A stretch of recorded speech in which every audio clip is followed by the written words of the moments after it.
자, 전 세계적인 재난과 고물가, 고유가 등으로 모두가 살얼음판 같은 시간을 요즘 보내고 있습니다. 빠르게 달라지는 세상, 미래를 예측하기 힘든 세상에서 맞이한 새해가 벌써 한 주간이나 훅 지나가 버렸죠. 이 중요한 시간에 여러분들은 어떤 결심을 하셨습니까? 신앙인이라면 무엇보다도 예배에 대한 결심이 필요하죠. 내가 작년보다는 올해 예배를 한 번이라도 더 드려야 되겠다. 작년에는 새벽 기도회를 못 나갔는데 올해는 어떻게든지 일주일에 한 번이라도 내가 나가봐야지. 작년에는 수요 기도회를 못 드렸는데 올해는 수요 기도회에 꼭 참석해봐야지. 작년에는 가정 예배를 못 드렸는데 올해부터는 가정 예배 일주일에 꼭 한 번이라도 가족들하고 함께 드려봐야지. 이런 결심이 필요하죠. 왜 필요하냐? 예배는 하나님의 축복과 은혜의 통로이기 때문입니다. 저와 여러분들이 예배드리지 않으면요, 우리의 신앙은 고갈됩니다. 바짝바짝 말라버립니다. 그리고 아무 의미가 없어요. 아무 의미가 없어요. 1년에 부처님 오신 날 딱 하루 절에 가서 비나이다 이거 한번 하는 사람, 연등 행사하는 사람, 그 사람의 평생 나는 종교가 뭐냐? 불교라 합니다. 그런 의미하고 똑같죠.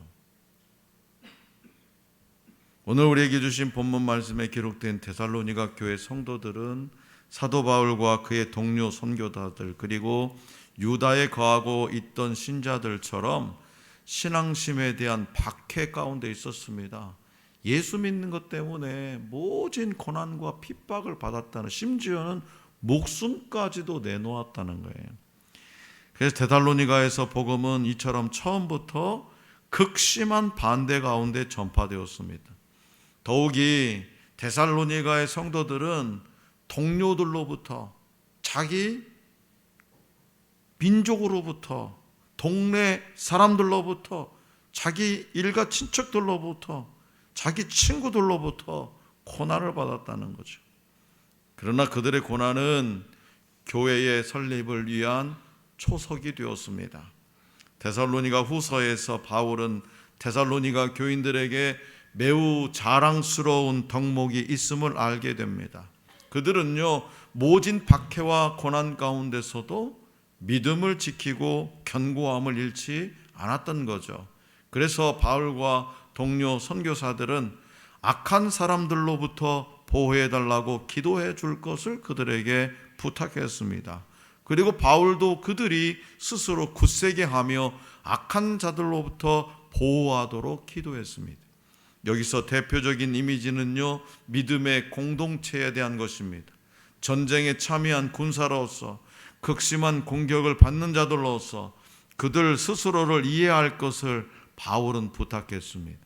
그 결과 바울의 데살로니가 사역은 매우 성공적이었습니다.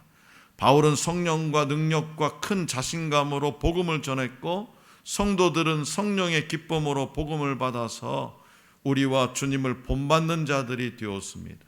그들은 바울의 메시지를 하나님의 말씀으로 받았고, 그 말씀은 믿는 자들 가운데에서 역사하였습니다. 그래서 이들은 모든 교회로부터 칭찬받았고, 그 결과 하나님의 말씀이 영광스럽게 되었습니다. 자, 그런데요, 이렇게 문제가 해결되면 우리의 삶에 평강이 임할 것 같지만 사도 바울은 그렇게 말하지 않고 평강은 평강을 주시는 분, 즉 예수님과의 관계에서 오는 것이라고 전하고 있습니다. 자, 그렇다면 평강을 주시는 예수님과 어떤 관계를 맺어야 우리의 삶에 평강이 넘치게 될까요? 오늘 우리에게 주신 본문 말씀을 통해 들려주시는 주님의 음성을 잘 듣고 때마다 일마다 평강이 임하시기를 기원합니다. 자, 먼저 우리 주님은 사도 바울을 통해서 본문 말씀 6절에서 기도에 관한 이야기를 하다가 갑자기 노동, 일에 대한 이야기를 꺼냅니다. 자, 기도, 예배, 말씀, 믿음 등등 이 영적 주제로 데살로니가 교인들에게 이 편지, 주제로 이 편지를 마무리할 것 같습니다. 하지만 예상과 달리 마지막은 일상의 노동에 대해서 얘기합니다. 예배도 아니고 기도도 아니고 전도에 관한 것도 아니고 말씀도 믿음에 관한 것도 아니고 일하고 믿음하고 무슨 관계가 있길래 사도 바울은 이 마지막 편지에서 마지막 부분에서 일에 대해서 노동에 대해서 말했을까? 당시 데살로니가 교회 성도들은요 정기적으로 모여서 함께 식사를 했다고 합니다. 공동 식사. 제각기 삶의 현장에서 수고하고 땀 흘려 일한 후에 각자 음식을 가져와서 함께 식사를 했대요. 그런데 교인 중에는요 일하지 않는 사람들이 있었습니다. 이유는 두 가지입니다. 하나는 임박한 종말론이에요. 주님이 다시 오시면 이 세상이 이제 끝나버릴 건데 뭐하러 이렇게 힘들게 일하냐? 이제 우리가 주님 오실 날을 준비해야지. 일하지 말고. 이제 곧 종말이 오니까 일할 필요가 없다는 겁니다. 이것은 허울 좋은 핑계일 뿐입니다. 두 번째 이유가 진짜 그들의 속내를 드러냅니다. 바로 일하기 싫은 겁니다. 그들은 일하지 않고 와서 먹기만 하면서 공동체의 긍휼과 사랑을 악용했습니다. 사도 바울은 일하지 않고 먹기만 하는 게으른 자들에게서 떠나라고 단호하게 말합니다. 그러나 이는 영원한 분리가 아니라 그들이 깨닫고 뉘우치게 하기 위한 일시적인 분리였습니다. 히브리어 아바드는 경작하다, 노동하다, 예배하다라는 복합적인 뜻을 갖습니다. 아바드가 경작하다, 노동하다, 예배하다. 경작, 노동하는 것, 이것이 아바드랍니다. 예배드리는 것 아바드입니다. 땀 흘려 수고하며 하나님의 영광을 위해 일하는 것이 곧 예배라는 거죠. 사도 바울이 기도, 믿음, 말씀과 같은 영적인 이야기를 하다가 노동에 관한 이야기를 한 것은 영적인 것과, 다시 말해서 영적인 것 예배와 노동은 별개가 아님을 주지시키기 위한 것입니다. 예배를 잘 드리는 성도는 세상에서도 일을 잘하는 일꾼입니다. 신앙생활 잘하는 사람은 세상에서도 열심히 성실하게 자기가 맡은 일을 사명감을 가지고 하나님이 내게 주신 일이라고 여기면서 성실하게 감당합니다. 책임감 있게 일합니다. 영적으로 질서가 잘 잡힌 성도는 일상에서의 삶에서도 질서를 잘 세웁니다. 그래서 예배당에서 삶의 구석구석에서 예배할 때에 그리스도의 평강이 임한다라고 사도 바울은 오늘 우리에게 전하고 있습니다. 예배드리는 자가 예수 그리스도와의 관계가 좋아지기 때문에 삶의 일터에서 그리스도의 평강이 임하게 되어 있다라고 전하고 있습니다. 빌리 그레이엄 목사님의 설교 중에 이런 예화가 있습니다. 남미의 안데스 산맥 위로 비행하던 비행기 한 대가 있었습니다. 이 안데스 산맥은 세계에서 기류변화가 가장 심한 지역 중에 하나입니다. 그래서 그런지 비행기가 갑자기 난기류를 만나서 500피트 이상 막 뚝 떨어지면서 급강하게 되었습니다. 그러니까 이런 거 경험하지 않은 사람은 무서운지 모를 거예요. 우리는 좀 경험해봤어요. 모든 사람이 내장이 뒤틀리는 고통을 느끼면서 사색이 되어서 어쩔 줄을 모르고 있었습니다. 근데 그때 놀랍게도 맨 앞에 앉아있던 어린아이는 비행기가 막 쿵 떨어질 때마다 오히려 깔깔깔깔 웃으면서 좋아했어요. 에이, 어린아니까 뭘 모르니까 그러겠지. 그럴 수 있겠죠. 그런데 20분쯤 후에 비행기가 안정을 되찾고 날아가게 되자 사람들이 그 아이에게 물어봅니다. 얘야, 너는 무섭지 않았니? 네, 하나도 안 무서웠어요. 아니, 사람들은 지금 다들 무서워하는데 어떻게 너만 무섭지 않냐? 그건요, 이 비행기 조종사가 우리 아빠거든요.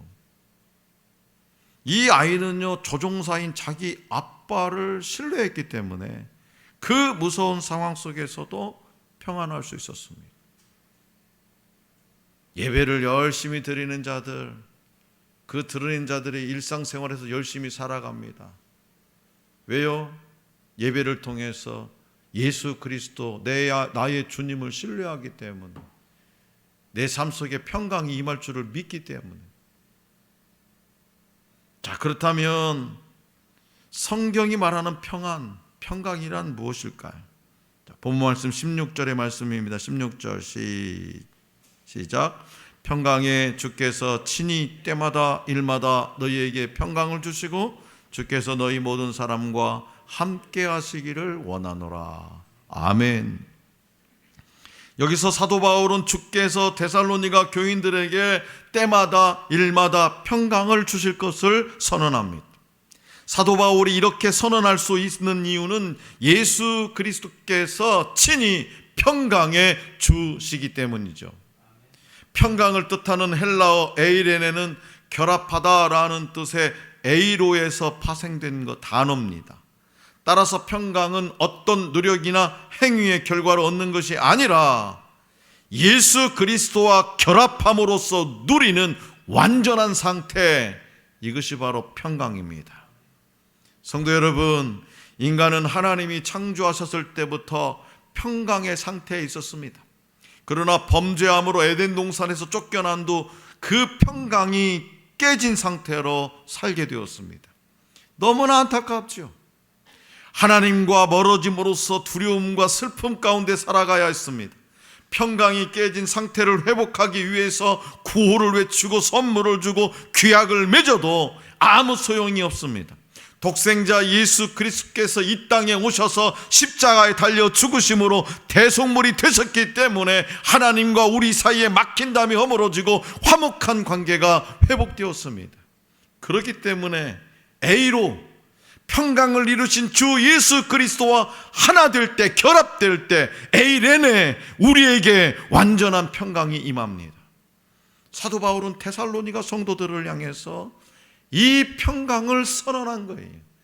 어떤 환경과 여건 속에서도 예수님을 꼭 붙들고 살아라.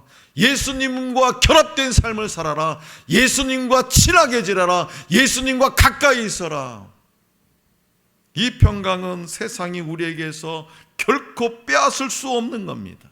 이 평강 가운데 우리는 환난이나 고통 중에도 흔들리지 않습니다. 하나님이 주시는 평강으로 우리는요, 이 네 가지를 배울 수 있습니다. 첫째는 평강은 하나님에게서 온다는 거예요. 본문 말씀 16절은 평강의 주께서 친히라고 말씀합니다. 여기서 친히라는 말은 하나님께서 직접 행하신다라는 뜻이에요. 하나님께서 직접 행하신다. 평강은 하나님으로부터 개인적으로 온다는 겁니다. 그러니까 여러분들 올 한 해 동안도 살아가면서 괴로운 일, 슬픈 일, 아픈 일이 있을 거예요. 그런 일들을 끌어안고 친구 찾아가지 마세요. 친구가 나에게 평강 주지 않습니다. 그런 일들을 끌어안고 무당 점쟁이 찾아가지 마세요. 그 사람들은 내 주머니에서 나오는 복채를 바랄 뿐입니다. 평강은 친히 하나님께서 오늘 저와 여러분들을 개인적으로 찾아온다는 거예요. 우리가 아는 하나님의 속성이 많이 있죠. 사랑, 은혜, 자비, 공의, 거룩, 지혜, 진리, 전능하신 하나님, 전지하신 하나님, 불변한 하나님, 영원 등등 많습니다. 평강 역시 하나님의 성품입니다. 실제로 하나님은 평강이십니다. 그리고 그분 안에 있는 온전한 평강에는 부족함이 없습니다. 하나님은요, 절대로 스트레스 받지 않습니다. 오늘 저와 여러분들이 그렇게 애간장이 녹아지도록 속을 썩여도 하나님은 절대로 스트레스 받지 않습니다. 그분은 불안해하지도 않습니다. 걱정하지도 않으십니다. 의심하지도 않으시며 두려워하지도 않으십니다. 그래서 사도 바울은 데살로니가 성도들이 그런 평강을 경험하도록 기도합니다. 그 평강의 근원이신 하나님께서 직접 그 평강을 주신다는 것입니다. 그렇기 때문에 그 하나님과의 관계가 오늘 저와 여러분에게 있어서도 가장 중요합니다. 둘째로 평강은 하나님께서 주시는 선물입니다. 평강은 하늘에서 내려주시는 것인 동시에 또한 선물입니다. 하나님의 평강은 예수 그리스도를 주님으로 믿는 사람들에게 주어지는 선물입니다. 자기가 무엇을 잘해서 또한 일한 대가로 받는 것이 아니라 그냥 선물로 받는 거예요. 요한복음 14장에서 예수님은 자꾸 떠난다고 하죠. 자꾸 떠난다. 그러니까 그것에 불안해하는 제자들에게 예수님은 이렇게 말씀하셨습니다. 평안을 너희에게 끼치노니 곧 나의 평안을 너희에게 주노라.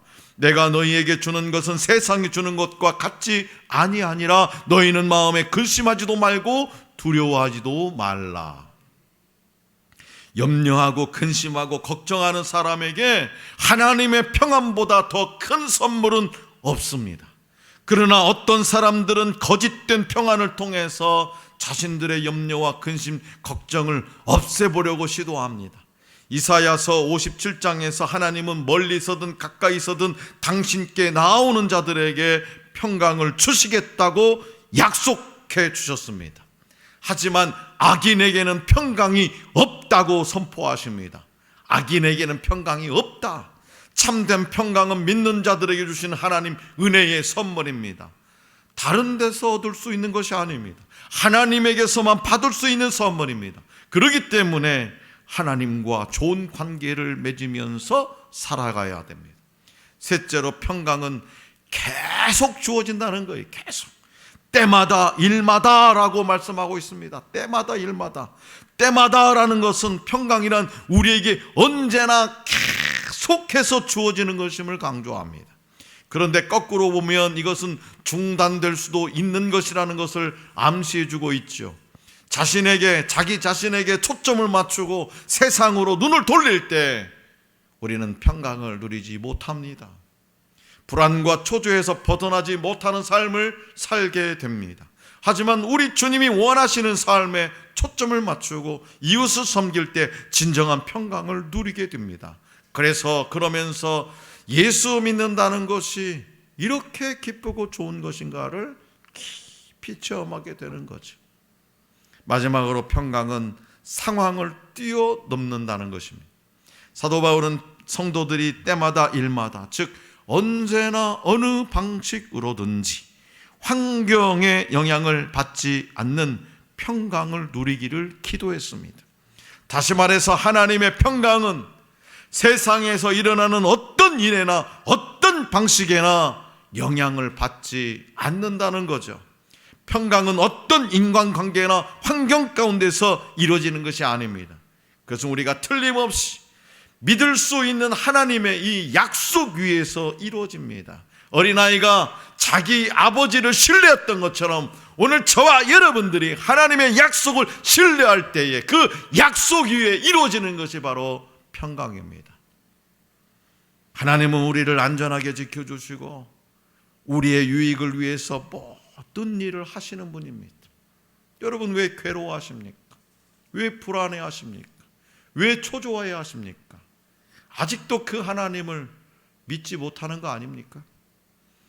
그분이 아버지이심을 절대적으로 우리가 믿을 때 우리의 상황과 여건을 뛰어넘는 평강이 임하게 됩니다. 사랑하는 성도 여러분, 성경에서 평강의 하나님은 자주 나타나지만 그리스도를 지칭하는 평강의 주라는 표현이 사용된 것은 본문 말씀이 유일합니다. 평강의 주, 평강의 하나님은 자주 나옵니다. 그러나 평강의 주라는 표현은 유일합니다. 골로새서 3장 15절에서는 그리스도의 평화라는 표현도 있습니다. 사도 바울은 평강의 주께서 데살로니가의 성도들에게 평강을 주시기를 기원했다는, 다시 말해서 예수 그리스도가 평강의 근원이라는 거예요. 예수 그리스도가 평강의 주인이라는 거예요. 공동체를 위한 기도라는 점에서 개인적 뉘앙스를 풍기는 이 평강보다는 공동체적 의미가 더 잘 드러나는 평화가 더 어울립니다. 이 평화는 공동체 내의 평화와 외부적 박해로부터 평화 모두를 의미하고 있습니다. 하지만 이 평화가 총체적 구원의 개념에 접근하는 히브리어 샬롬의 번역어임을 생각한다면 더 포괄적인 의미가 될 수 있습니다. 때마다 일마다라는 표현도 이런 포괄적 개념을 뒷받침하고 있습니다. 그렇기 때문에 종말에 대한 인식 때문에 일상을 쳐버리는 것은 바른 신앙이 아닙니다. 각자 주어진 삶의 일상을 쳐버리고 기도와 말씀에 전념한다고 평강이 임하지 않습니다. 평강의 주와 하나 될 때 우리의 일터를 비롯한 모든 삶에 평강이 임하는 겁니다. 어떤 상황 속에서도 아버지이신 하나님을 신뢰하는 것, 이것이 진정한 평강의 비결입니다. 그리고 그렇게 상황과 관계없이 누리는 평강이 진짜 평강입니다. 오늘 저와 여러분들은 충분히 그럴 수 있다고 주님은 말씀하십니다. 그 이유는 뭐냐? 바로 저와 여러분들에게는 아버지가 계시기 때문이죠. 오늘 우리에게 주신 본문 말씀은 2023년 새해에 김유곤 안수 집사님에게 주신 하나님의 말씀입니다. 그리고 오늘 저와 여러분에게도 주신 말씀인 줄로 믿습니다. 2022년에서 2023년으로 달력은 바뀌었으나 우리의 삶은 여전합니다.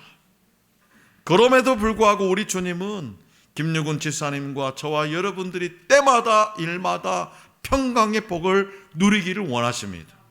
오늘 우리가 사는 이 세상도요, 사도 바울이 복음을 전했던 데살로니가와 별반 다를 것이 없습니다. 게으른 형제들은 데살로니가 공동체의 근심거리였습니다. 어쩌면 우리 공동체에도 성도들의 근심거리 가운데 있는 성도들이 있을 수 있습니다. 그래서 데살로니가 성도들을 향해서 바울은 선을 행하다가 낙심하지 말라고 격려하고 있습니다.